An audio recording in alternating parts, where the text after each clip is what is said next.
Welcome to the Encore Effect, the podcast where music takes center stage in life's second act. Brought to you by Encore Creativity, America's largest choral organization for adults 55 and older. This inspiring series celebrates the transformative power of music, community, and creativity in the later years of life. Each episode will share moving personal stories from encore singers across the country and dive into fascinating conversations with experts in neuroscience, gerontology, and the arts. Discover how choral singing is boosting brain health, improving well-being, and lighting up the lives of thousands of older adults nationwide.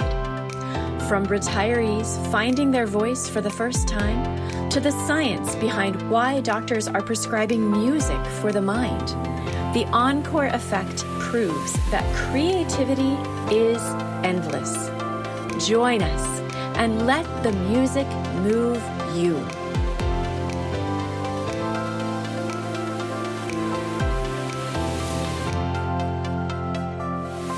Hello friends, and welcome back to the Encore Effect. We are so glad that you've joined us for another great conversation about encore creativity and all the people who make it happen inside the organization and in the world outside the organization. Today, I am so very excited about this conversation with Wendy Miller. Wendy Miller is a writer, sculptor, educator, and expressive arts therapist. She taught for over 15 years at various universities throughout the country, including John F. Kennedy University, San Francisco State University, Southwestern College, Lesley College, California Institute of Integral Studies, and the George Washington University. She is a practicing clinician and the co-founder of Create Therapy Institute, which offers clinical services in art-based psychotherapy and trainings in the expressive arts. She is a founding member and the first elected executive co-chair of the International Expressive Arts Therapy Association, where she continues to be on their advisory council. Her current work is evolving as she integrates her own work with the legacy of her late husband's work, the pioneer of creative aging, Gene Cohen.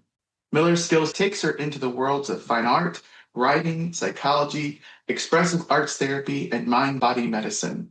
She is published on medical illness and the arts as complementary medicine, the use of tray therapy with the internationally adopted children, responsibility of the arts in therapy. She continues to research the relationship among the arts, creativity, aging, and health.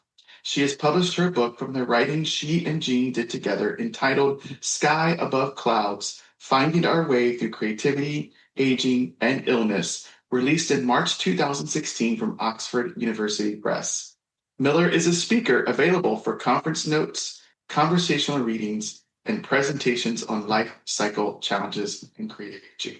And I promise you, after you hear Wendy talk about her work today, you're all going to want to have a conversation with Wendy or invite her into your space. Wendy, thank you for being with us today. That's so lovely, Joshua. Thank you very much. You know, we were just chatting before we got started here about, Jean Kelly, the founder of Encore Creativity, when she retired and I got to the honor of coming to lead this great organization, she gave me a very short list of people that I really should meet and get to know and spend time with. And Wendy, you were at the top of that list. And we did. We got to have coffee my very first week here. And you were such an encouragement to me and helped me understand the DNA of this organization, and I'm so grateful. Oh, that's so great to hear, Joshua, because I was just like, I remember just thinking, oh my goodness, what do I know about all of this? So, take us back, Wendy. There's so much we can and we will talk about your own work and your own life's work, but we were just chatting about the beginnings of all of the research that your late husband, Dr. Gene Cohen, started and did with our founder, Gene Kelly, to begin what we know today as Encore. What did that conversation look like? What did that beginning of that work look and feel like from your own home? Well, he had just published the book, The Creative Age, and it was a real opening. It was just huge. And when he decided that he wanted to do this study, and he was funded by the National Endowment for the Arts and AARP and a number of different places. First of all, he was a researcher from NIH. So, I mean, he knew how to do that, but he needed to find sites. So he found one in New York, one in DC, and one in San Francisco. And all of those people, well, let's talk about Gene Kelly. I mean, people wanted to do this with him, but they were like, I don't know anything about research. You'll have to do that part. And he was like, don't worry about that. But the point was that he was really trying to look at the positive intervention effects when you have community-based art programs by artists. So that could be music, that could be art, that could be dance, that could be poetry. But he wanted to show what true health promotion looks like and disease prevention. And so much of what he was looking at, this is what we were talking about, was about how do you help older people maintain independence and reduce dependency? And that really, in my eyes, I mean, he was researching dignity, he was researching pride, he was looking at how these cultural programs appear to reduce risk factors. And those risk factors are really what drive the need for long-term care. And so as a policy guy and as an NIH person, all of that about trying to help people not move into long-term care until or unless you needed to. And we don't really realize that way back, aging and illness were interconnected. Like they just were connected. He was the person at NIMH when he first got there as a doctor who literally helped create the Institute of Aging, because he was like, you are looking at all these various illnesses, cancer, and various illnesses, and you have it connected to older people, but you have nothing that just looks at older people all on their own, like the natural aging process, not when you're dealing with illness. So if you think about that, if you go back that far, it means that, starting with Gene Kelly, who, here she is at the Levine School, one conductor with one singing group, that maybe grows to a few more, in the area, but it was a very, very different environment. Very different environment. So many times I have shared in front of audiences or doing presentations about Dr. Cohen's work and the founding of this organization, and I'll say the research proved to us, what we already know to be true today.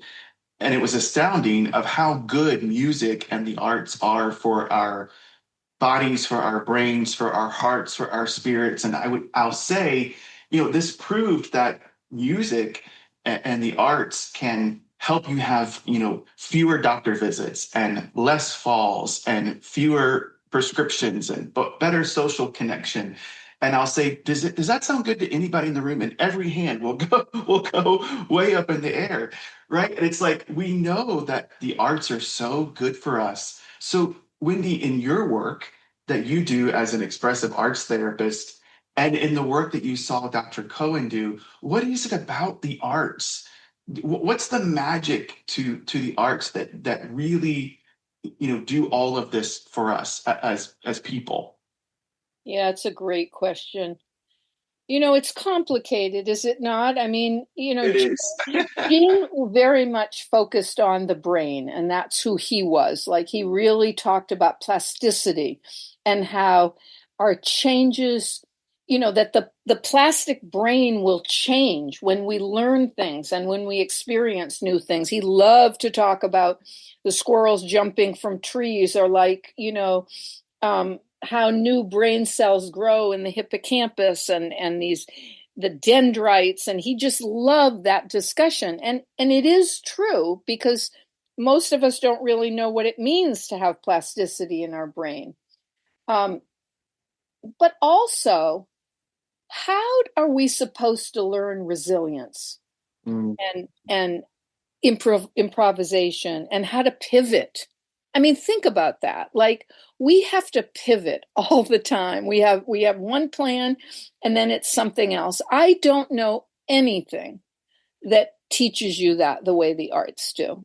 And mind you, I do play piano. I love to sing in my Jewish community when we are celebrating holidays. I love to sing in the shower, but I am very much somebody who works with her hands and manipulates clay and, different multimedia or whatever. But the bottom line is, I might have a plan. I always have a plan of some sort.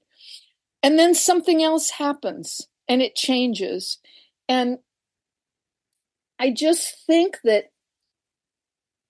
is a skill we don't really talk about. How, I don't even know the right words for it. Is it resilience? Is it, our capacity to pivot, as I said, or just to grow in unfamiliar places? We think we're doing one thing, and yet it's something else. Something else happens. I mean, I think people join the corral with one idea of what they think they're going to get into. But then, as you know, all kinds of other things happen for them.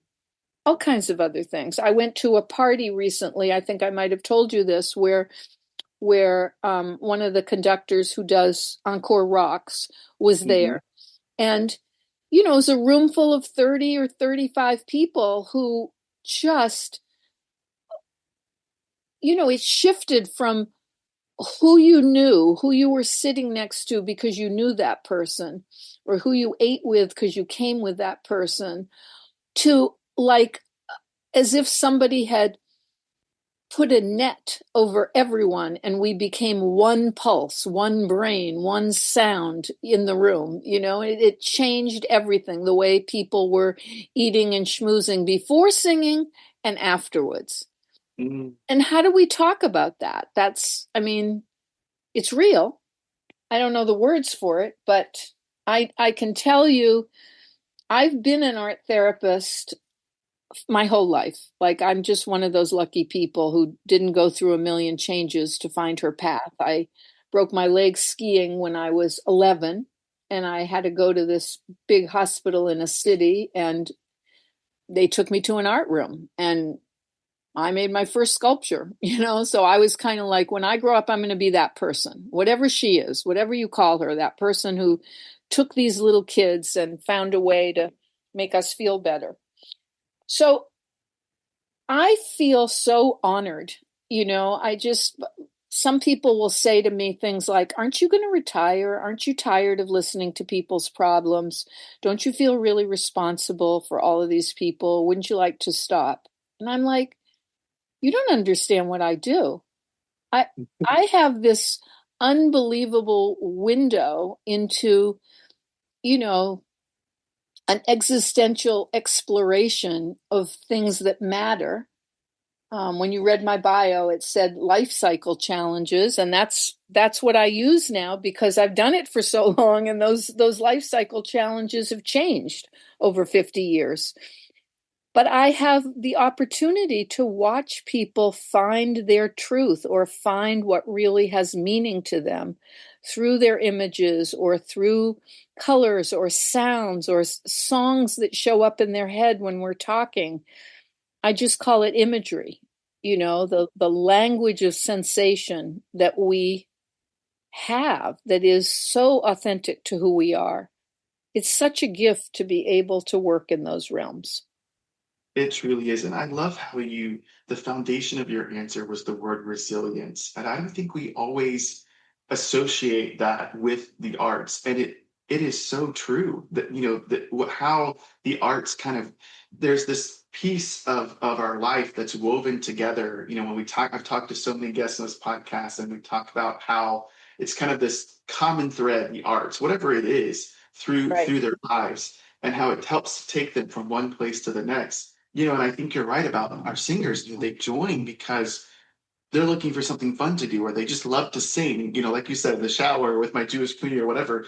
But what they really don't know is how much they're going to become a part of a community, and how that connectedness affects every part of their being. And I think one of the things that's becoming clearer to us now, especially after COVID, is how much the arts and choral singing specifically really does fight that social isolation and fight that depression and loneliness, and what those things do to us, to all of us, no matter the age, but especially, as we age. And I just love the word resilience. I think that's never come up on our podcast before. And I think it's a great word to associate with the arts. So, when I started this journey in the arts back in, around the time Dr. Cohen was doing this work, it was, he was such a force in this field. And, I really, prior, arts and health and culture kind of lived in their own silos, right? I have a friend now who says, always find yourself at the intersection of arts, health, and culture. And now we understand that those three not only can mix together, but they should be mixed together, right? And how do you think that the work that you've done, Wendy, that Dr. Cohen has done, that the two of you did together, how do you feel like that really helped inform or move that understanding forward? Move the understanding of the complexity or the intersection of the arts, The culture, intersection, yeah, and that they don't belong in separate worlds. Right. Well, it's very interesting. One of the things, when you asked me a question a little bit ago, you said something like, "How did that live in your home?" And I was thinking, I'm sitting in my study right now, and Gene's study was one floor above me. And when he was writing both books, but mostly the first book, Creative Age, he would come downstairs, and Teresa Barker, who was the developmental editor he was working with, who also worked with me for Sky Above Clouds, he would come downstairs and he'd say things to me like, "Teresa wants me to look up Gene Achterberg," or "Teresa wants me to look up da-da-da." And I'd go, "Okay, no problem." And I'd climb up on a little stool here in my study, and I'd pull down 4 books for him, and I'd say, "Here they are." And we had that together. When I think back on everything, do you know the word polymath? I've heard of it, but I've heard it too, and I don't really understand it, but I know when I archived his work at UMass, they wrote this thing and they called him a polymath. So I'm not exactly sure what it is, but I think it's maybe an academic word for like a Renaissance thinker. So I think we have to start with the fact that Gene already was a Renaissance thinker. He was an interdisciplinary thinker. He was not, when his son went to college, and had ideas about being a doctor at that time, Gene said, "Well, you major in the humanities and then you can do your sciences after. Like, don't be somebody who only is a one silo person."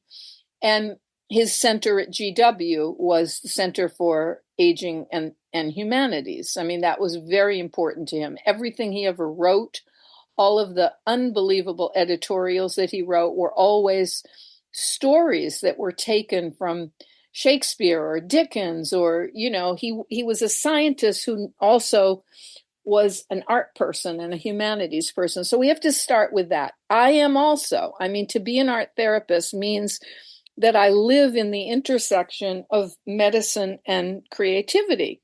And if you come down under those two big fields or whatever, you find your way toward therapy and art, but they belong to something bigger.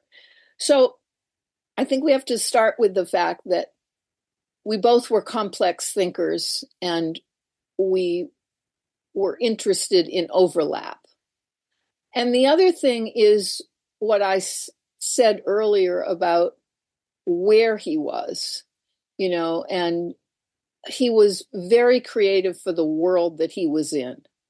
He was, come on, if you go to hear different, scientists speak about something, they want to talk about, the corpus callosum and how it, reaches maximum maturity of 200 million nerve fibers, your eyes glaze over. But then you get somebody like Gene who describes that whole process by saying, well, it's like shifting from two-wheel drive to all-wheel drive. And this shift is a greater ability to approach problem solving from all these different perspectives. And that's what we need to do. And that's how creativity, strengthens your brain so that you're problem solving in these ways. And the room would light up, And so, I don't know, I got lost with your question, but I feel the same for myself, not to compare me to him, but I belong to the world of sculptors and ceramic people. And, I love to talk shop with clay people, but I don't only want that. And it doesn't serve me, it helps me with what he calls mastery. Yes, we need these specific areas so that we master things. He didn't just say go and sing. He said sing with professional artists, have people who are doing it and doing it well. So that sense of mastery is really, really important. But it's not all of it. The other part is, what you talked about, civic engagement, but then there's that whole sense of control. And how do we really develop that? And that's where resilience shows up for me. That to really develop a sense of control about how your imagery works, it doesn't just happen. You need structure, and you need help, and you need guidance, and you need something that allows all those little small sensations that maybe we would ignore because we just think, oh, it's just a thought, or we're talking and I heard this song, but so what? I guess I was distracted. No, you weren't. You were hearing from something larger. And how do you put that together? And that's what he wanted to do. He was really committed to health and really committed to helping our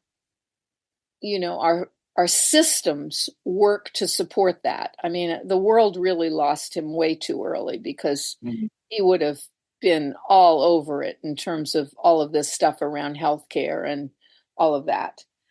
But he came from that, but his material was, how do you find what lights a person up? I mean, the phrase he always used was, the arts are like chocolate to the brain. Well, why would he say that? He'd say that because he loved chocolate, number one. And number two, he saw it all in terms of the brain. But when I say to you, he could make a room light up, or when I work with people, I feel like I can see when their connection to their own imagery lights them up, because all of us want to feel aligned in our truth and heard. And I think that happens when the chorale starts singing together, where your sense of controlling your voice aligns with this larger song, this larger message, and we get to just be part of it. I love that, Wendy. I could just listen to you talk all day. Seriously, as I was saying earlier, I'm like absorbing all of your knowledge. We were talking earlier about if we could really help, doctors and policymakers, help the healthcare industry in general understand and look at arts engagements like a pill. We call it now, we've termed it social prescribing, but what would you say, with all of your experience and your expertise and the journey you've been on, what would you say to all of these decision makers about why arts engagement is like a pill? Like, why do we need to include this as a part of our health insurance and a part of our, why does it need to be available to everyone? Well, I find myself thinking right away of the language that Gene used, where he would say that these programs help reduce the risk factors. I mean, Mm-hmm. risk factors are kind of a big deal. Let me tell you, like I broke literally my wrist, not my risk, but my WRIST this summer. And, that was a whole 6-month process over something that happened in 3 seconds, The risk of any of us falling or getting isolated or all these different things, those risks are huge. And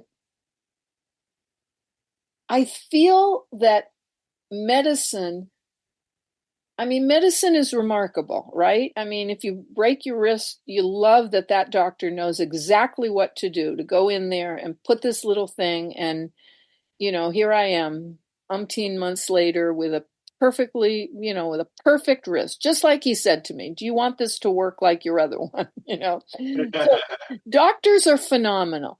And now we go back to the thing about arts, culture, and health. And sometimes we don't yet have answers for the complexity of trying to put together many things, somebody's culture, somebody's art, somebody's health, different things. So at that point, I fear, and I hear this all the time with my clients, then the surgeon doesn't call you back because they don't have any more information for you. Or I fear that we get left all by ourselves when medicine can't go the next step, whatever the next step is. And often it's, the follow-up or the long-term effects of something. And so social prescribing is really saying, hey, you don't have to do that all by yourself. Like, look at all the work around Alzheimer's. Oh my God, meet me at the MoMA and all of that, like the notion, or Gene's game, that he made for Alzheimer people. I still give it to people because they're like, how do I help this person with their memory? Well, you can't just ask questions in the same old way. And what happens is then you stop visiting because you don't feel like you could ask a question or you're going to get an answer. So you stop.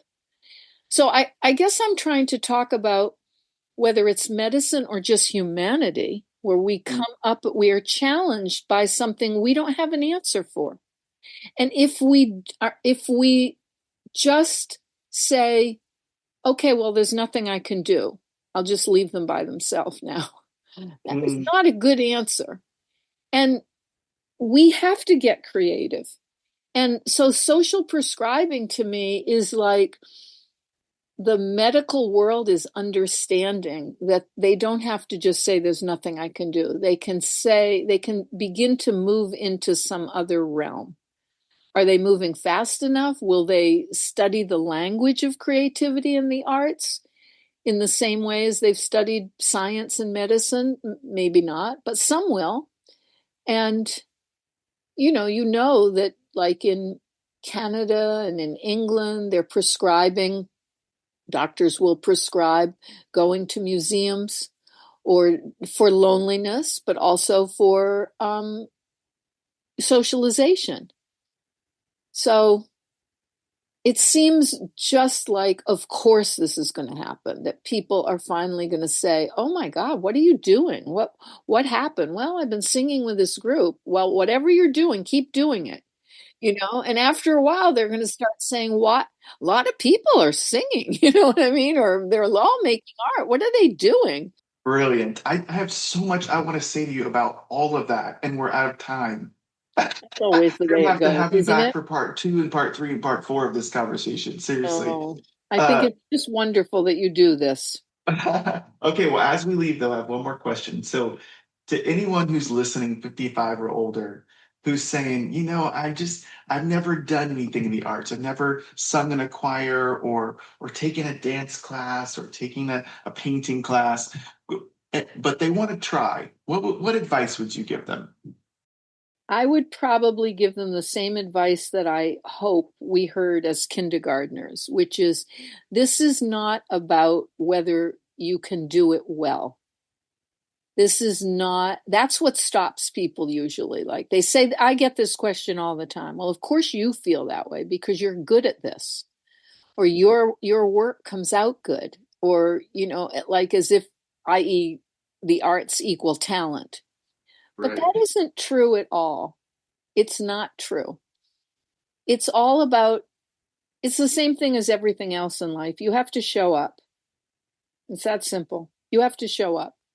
And so you have to show up for your creativity too. You can't just expect it to be good all on its own. You practice. And after a while, one day you make something or you sing something or you dance something and you go, wow, that really felt great.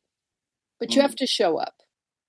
Show up. That's some great advice, Wendy. And Wendy, thank you for this conversation and thank you for all the support that you personally have given to Encore Creativity and to this incredible field of creative aging. And we will always be grateful for your late husband, Dr. Gene Cohen.